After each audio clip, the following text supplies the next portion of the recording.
सभी लोग अपने दोनों हाथों को जोड़ लेंगे। करुणा भरी तुम में ज्ञान के सागर हो,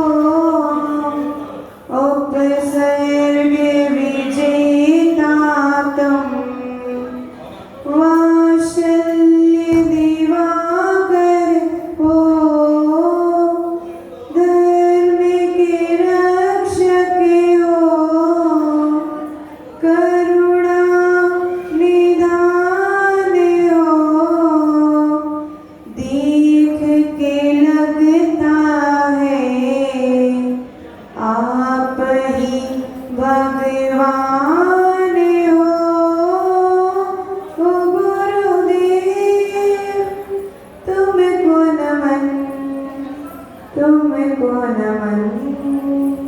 जिवलियंतन चित्तमिष्टि भगवान की, मूल नायक एक खजाना शिव शुभ्रतनाथ भगवान की, गुरुनाथ गुरुदेवाचार्य भुवनेश्वर विमल सागर जी महामुनिराज की, तपस्वी सम्राटाचार्य भुवनेश्वर सन्मति सागर जी महामुनिराज की, जिवली परम पूज्य बुंदेलखंड के ब्रह्माचार्य गणाचार्य गुरुदेव शिक्षण विराग सागर जी महामुनिराज की, श्रवणीय एक समान श्री माता जी की, उत्तम त्याग धर्म की, पूज दासांग जी माड़ी माता की, सम्यक दर्शन के दृढ़ आकार, सम्यक ज्ञान के मूलाधार और सम्यक चारित्र के श्रेष्ठ आचार्य परम सिद्धि परम गुरुदेव से और माता जी से जो कुछ सीखा जो कुछ पाया वही हम आज आपको देने का प्रयास कर रहे हैं। आज कौन सा दिन है? उत्तम त्याग धर्म। सुबह माता जी तो आप लोगों को बहुत कुछ बता ही चुकी हैं उत्तम त्याग धर्म के बारे में, फिर भी हम कुछ सोचेंगे कि कुछ आपको इसमें से भी कुछ बता पाए। जो माता जी ने बताया जो थोड़ा बहुत रह गया है वो आपको दे पाए। तो त्याग क्या, उत्तम त्याग क्यों लिया गया है? क्योंकि सभी लोग शांति से बैठ जाएंगे, क्योंकि माँ जिनवाड़ी की क्या है, ये वाणी है। आप लोग कहिए तो हम प्रवचन करें, नहीं तो कोई बात नहीं, जबरदस्ती थोड़ी ना सुना रहे। तो क्या सब लोग शांति से बैठेंगे और जिसको नहीं सुनना है वो जा सकता है। त्याग कैसा होता है? सम्यक दर्शन के साथ होता है। त्याग अगर सम्यक दर्शन के साथ होता है तो क्या हो जाता है? वो उत्तम त्याग हो जाता है ना। तो आप लोग ने इसमें उत्तम त्याग में एक कहानी सुनी होगी, सुकुमार महामुनिराज की कहानी आती है, सबने सुनी होगी ज़्यादातर। क्या उनका नाम सुकुमार क्यों था? क्योंकि वो इतने कोमल थे, इतने कोमल थे कि उनको अगर अपने बिस्तर पे राई का दाना भी हो तो वो क्या, वो चुभ जाता था। तो क्या उनको उससे भी पीड़ा होने लगती थी। अगर उनकी माँ उनके लिए आरती उतारती थी तो वो जो आरती दीपक की ज्योति होती ना, उससे भी उनकी आंखों से अश्रुपात होने लगते थे। वो इतनी सुकुमार थे क्योंकि उनकी माँ को क्या पहले से ही पता था ये बात कि अगर ये इनको वैराग्य होना है, किसी महाराज ने उनके लिए बता दिया था कि ये आगे जाके क्या बनेंगे, मुनि महाराज बनेंगे। तो इसीलिए उनकी माँ ने क्या किया, उनको कभी महल से बाहर जाने ही नहीं दिया। लेकिन उनको कैसा, उनको चावल का दाना भी अटकता था गले में, तो उसको कैसे पकाते थे? कमल के पत्तों में रख के पकाते थे, तब उनके लिए वो चावल दिए जाते थे। इतने सुकुमार थे। लेकिन क्या, जब जिसका समय आ जाता है तो उसको कोई भी बाधाएं रोक नहीं पाती हैं। क्या उनके लिए क्या हुआ था, जब उनकी शादी का समय था ना, उसी टाइम पे तो ऐसा हुआ था। तो उनके लिए जब वैराग्य हुआ तो क्या, कैसे उनके पैर से खून निकल रहा है, जंगल में बैठे तपस्या कर रहे हैं। सोचो, जिससे दीपक की ज्योति शायद नहीं हो रही है, उससे उनकी आंखों से आंसू निकल रहे हैं। वो इतने बड़े दिगंबर की मुद्रा को धारण करके साधना कैसे कर रहे होंगे। अपन तो फिर भी बहुत कुछ, अपन तो पहले से भी बहुत सारा त्याग करते हैं, पता है अपन को, इतने सुकोमल नहीं है उनकी तरह, लेकिन उन्होंने कैसे व्रत धारण किया, कैसे इतना बड़ा त्याग किया। तो क्या, जब मन की दृढ़ता होती है तो सब काम सहज ही सरल हो जाते हैं, है ना। और पूज्य माता जी ने एक और कहानी सुनाई थी, यहाँ नहीं सुनाई, पिछले चातुर्मास में एक और कहानी सुनाई थी इससे।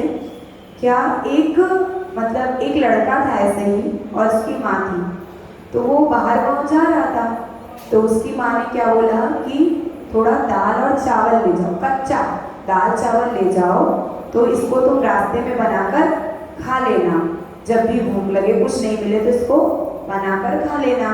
तो एक गांव में वो पहुंचा, तो उसने क्या देखा कि मुनि महाराज के आहार की तैयारी चल रही है। तो उस घर में वो गया और उसने क्या किया, वो अपने दाल चावल दे दिए, दान में दे दिए और कहा कि इसको बना दो आप और मुनि महाराज को चला देना। उसके बाद क्या, वो तो चला गया। फिर राजा ने एक बहुत बड़ी घोषणा करवाई, महाराज जो थे वहाँ के, उन्हें बहुत बड़ी घोषणा करवाई कि वो क्या करते थे कि पुण्य गिरवी रखते थे, पुण्य गिरवी रखने का काम करते थे। तो उन्होंने क्या बहुत बड़ी घोषणा करवाई कि किसका पुण्य ज़्यादा है। तो बड़े बड़े महाराज सब आए, तो उस पर क्या तराजू पे सिर्फ अपनी चिट लिख के डाली थी कि किसने कितना आज तक त्याग किया। तो वो भी वहाँ पहुँचा, तो सब बड़े बड़े महाराजा राजा आए थे, तो उन्होंने क्या अपनी अपनी चिट लिखकर उस पर तराजू पे रखी। किसी ने बोला कि मैंने इतना दान किया है, इतने आहार दान दिए हैं, इतनी सेवा भक्ति की है महाराज माता जी की, लेकिन तराजू का पल्ला खिसका तक नहीं। लेकिन जब उसने पर्ची रखी तो क्या पल्ला भारी हो गया। तो क्या राजा ने देखा उसकी चिट खोल के, तो क्या उसने क्या सिर्फ लिखा था कि मैं तो बहुत गरीब व्यक्ति हूँ, बहुत छोटा व्यक्ति हूँ, मैंने तो सिर्फ एक बार ही माता जी मुनि महाराज के लिए सिर्फ थोड़े से दाल और चावल ही दान में दिए। तो इससे क्या है, इससे क्या शिक्षा मिलती है अपन को कि पूजा यश लाभ ख्याति से दान नहीं दिया जाता। दान तो कैसे दिया जाता है कि एक हाथ से दें और दूसरे को पता भी ना चले, तभी वो दान दान है, वरना वो दान नहीं है। आप कैसे दान देते हो, बोलियों में, है ना। हमारा नाम जरूर बोलना चाहिए, हमारा क्या हमारे पूरे परिवार का नाम बोलना चाहिए। किसी का भी एक छूट गया, अरे इनका नाम छूट गया, जल्दी भी बोलो, ऐसे करते।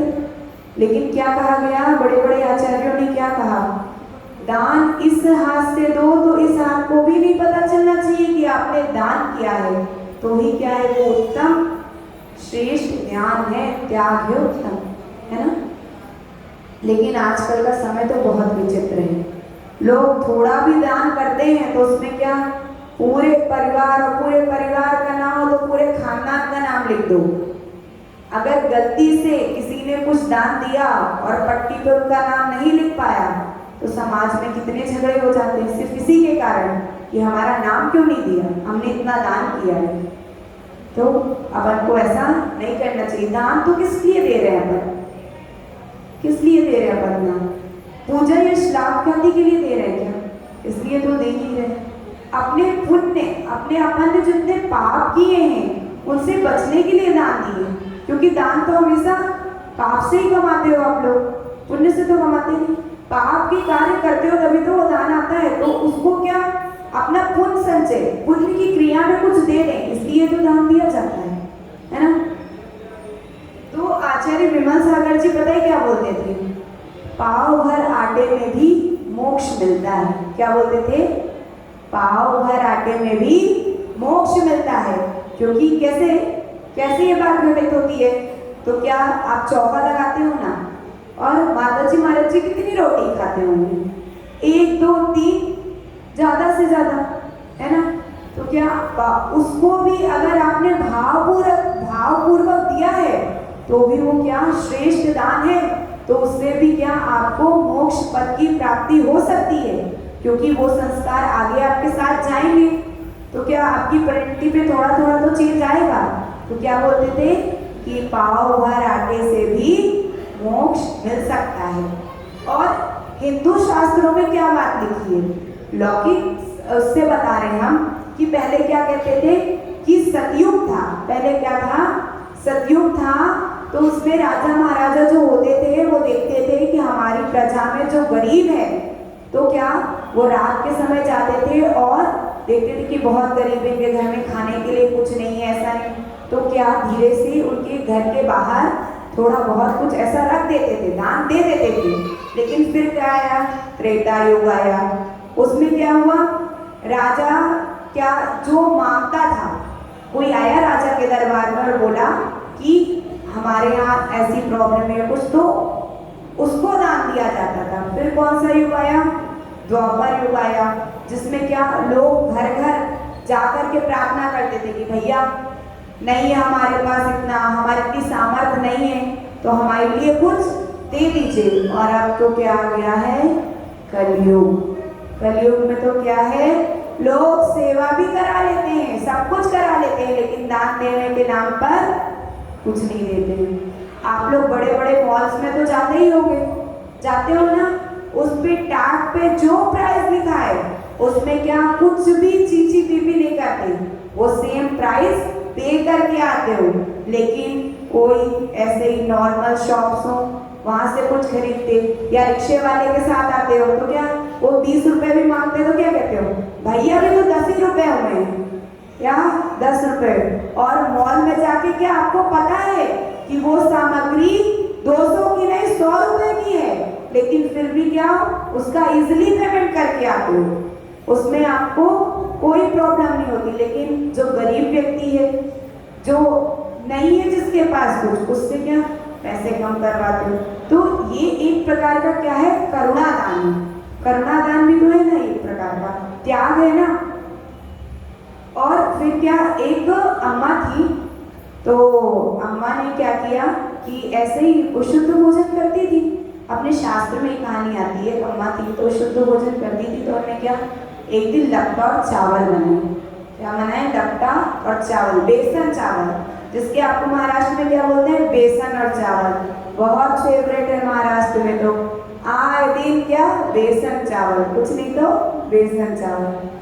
तो क्या अम्मा ने क्या बनाए थे, बेसन और चावल, तो उन्हें शुद्ध बनाए थे, शुद्ध भोजन करती थी। तो उन्होंने क्या सोचा कि महाराज आएंगे, हम पड़गान करके जाते हैं, अगर महाराज आ गए तो हम उनको पड़गा करके दान दे देंगे। तो उनका पुण्य उदय था, महाराज पड़क गए, तो अम्मा ने क्या दिया, बेसन और चावल दान में दिए। तो वहाँ पे बगल में एक मतलब बहुत बड़े घर की एक लेडीज रहती थी, तो उन्हें क्या बोला, और उसके बाद जब दान दे दिए तो रिद्धिधारी मुनि महाराज थे, तो क्या हुए, रत्नों की वर्षा हुई उनके घर में। तो अब वो तो गरीब थी इतनी, लेकिन अब तो बहुत अमीर हो गई। तो बगल में जो एक और घर के लोग रहते थे, वो तो पहले से ही बहुत अमीर थे, तो उनसे उनका ये क्या, वो जलने लगे उनसे देखा नहीं गया कि ये बूढ़ी अम्मा, इसने ऐसा क्या करा जो ये इतनी अमीर हो गई, इसके घर में ऐसा, इसके घर में रत्नों की वर्षा कैसे हो गई। तो उन्हें तो जो सही सही बात थी वो बता दी, क्या भैया मैंने तो क्या ही दिया, मैंने तो सिर्फ बेसन और चावल बनाए थे, मुनिराज को वो आहार दान में दिए। तो उनने भी क्या किया, वही किया, देखा सीखी की, क्या किया, बेसन चावल बनाए और महाराज को पड़गाया और आहार दान दिए। लेकिन कैसे समय में दिए, उनने तो वो ठंडियों के समय में बनाया था और महाराज को गरम गरम चलाए थे। तो क्या उससे महाराज को उनकी मतलब कफ प्रकृति में फायदा मिला था, लेकिन वो गर्मी का समय था। तो क्या उसने गरम गरम बेसन और चावल महाराज के हाथ में दे दिए और महाराज का हाथ पूरा लाल और महाराज अंजलि छोड़कर बैठ गए। इससे क्या हुआ, वो क्या समझ, वो तो देख रही थी अपने घर के ऊपर कि कब हमारे घर में रत्नों की वर्षा होगी, लेकिन रत्नों की वर्षा हुई क्या, नहीं। किसकी वर्षा हुई, अंगारों की। किसकी वर्षा हुई, अंगारों की। तो अपन को कभी किसी की देखा सीखी दान नहीं करना चाहिए। पहले आप बात तो समझ लो कि कब किसको कौन से समय क्या चीज देने योग्य है, कैसा दान देने योग्य है, तब तो उस वस्तु का त्याग करो। ऐसे ही तो दान देना चाहिए कि नहीं, गर्मी का समय और खूब उबला उबला पानी पिलाओ और ठंडी के समय फ्रिज का पानी पिलाओ, ऐसा करना चाहिए। जो मौसम जैसा है उस टाइम पे अपन को वैसा ही दान देना चाहिए। तो क्या बोलते हैं त्याग धन स्वर्ग की तरह है। क्या त्याग धन कैसा है? स्वर्ग की तरह है। रखा धन कैसा है? राख की तरह। क्या त्याग जो धन करते हैं ना, वो कैसा है? स्वर्ग की तरह। आपने अपना थोड़ा भी दान किसी पुण्य काम में लगा दिया तो कैसा आपको स्वर्ग क्या मोक्ष फल भी दे सकता है। लेकिन रखा धन कैसा है? आप जोड़ जोड़ के रखते जाओ, रखते जाओ, रखते जाओ। कोई भरोसा है क्या कि कब आपकी आयु का अंत हो जाए, कब आपका समय आ जाए? तो कैसे? वो राख के बराबर ही तो है, वो राख के बराबर है। और आचार्य जी क्या बोलते थे कि हमेशा दान में 3 ही पात्र होते हैं जिनको अपन दान देते हैं। श्रेष्ठ दान, उत्तम दान। किनको? उत्तम, मध्यम और जघन। उत्तम कौन है? मुनि महाराज, आर्या माता जी लोग। और जघन क्या? व्रती श्रावक लोग हैं। और मध्यम पात्र कौन है? व्रती श्रावक लोग हैं, दीदी भैया लोग हैं, प्रतिमाधारी लोग हैं। और जघन है कौन? जो अभी व्रती नहीं है, उनके लिए ही क्या दान दिया जाता है।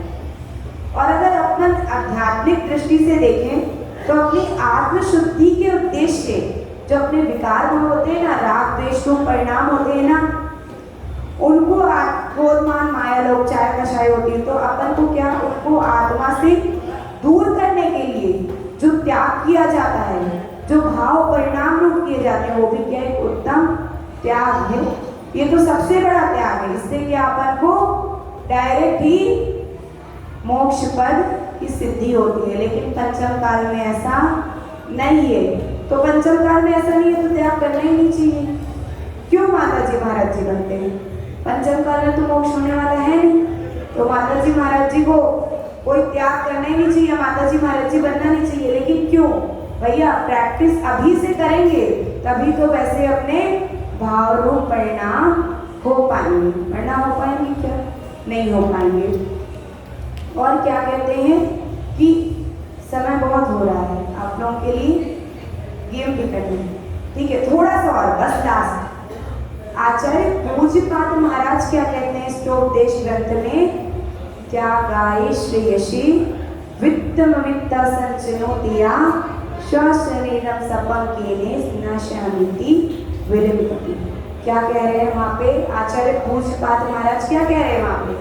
क्या कह रहे हैं कि किसी ने बोला महाराज से कि महाराज आशीर्वाद दो हमारे लिए कि क्या मैं दान करना चाहता हूँ, इसलिए मैं खूब धन कमाऊं। क्या बोला किसी ने? कोई गया महाराज जी के पास, आचार्य का उदाहरण, आचार्य के पास बहुत सारे लोग आते हैं, क्या बोलते हैं?